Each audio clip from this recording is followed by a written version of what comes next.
Welcome to the Microsoft Ads Training Kit Chapter 35. How to add Contact Us extension. In this video tutorial, we are going to take a look at how to add Contact Us extension, step by step.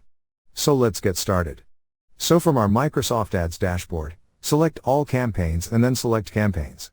Select one campaign from the list. Now select Ads and Extensions and click on Extensions from the top. Now click on View Site Link Extensions button and you have so many extensions in the list. Select Site Link Extensions from the list. Now click on Create Ad Extension button. Now click on this Add New Site Link Extension link. Here enter link text as Contact Us. In description enter your phone number or web URL, then enter your final URL, select Mobile and click on Save button. So this is how you can add Contact Us extension. Thank you for watching. Please proceed to Chapter 36. How to add Money Back Guarantee extension. Inside that video, we are going to take a look at how to add Money Back Guarantee extension, step by step. See you in the next tutorial.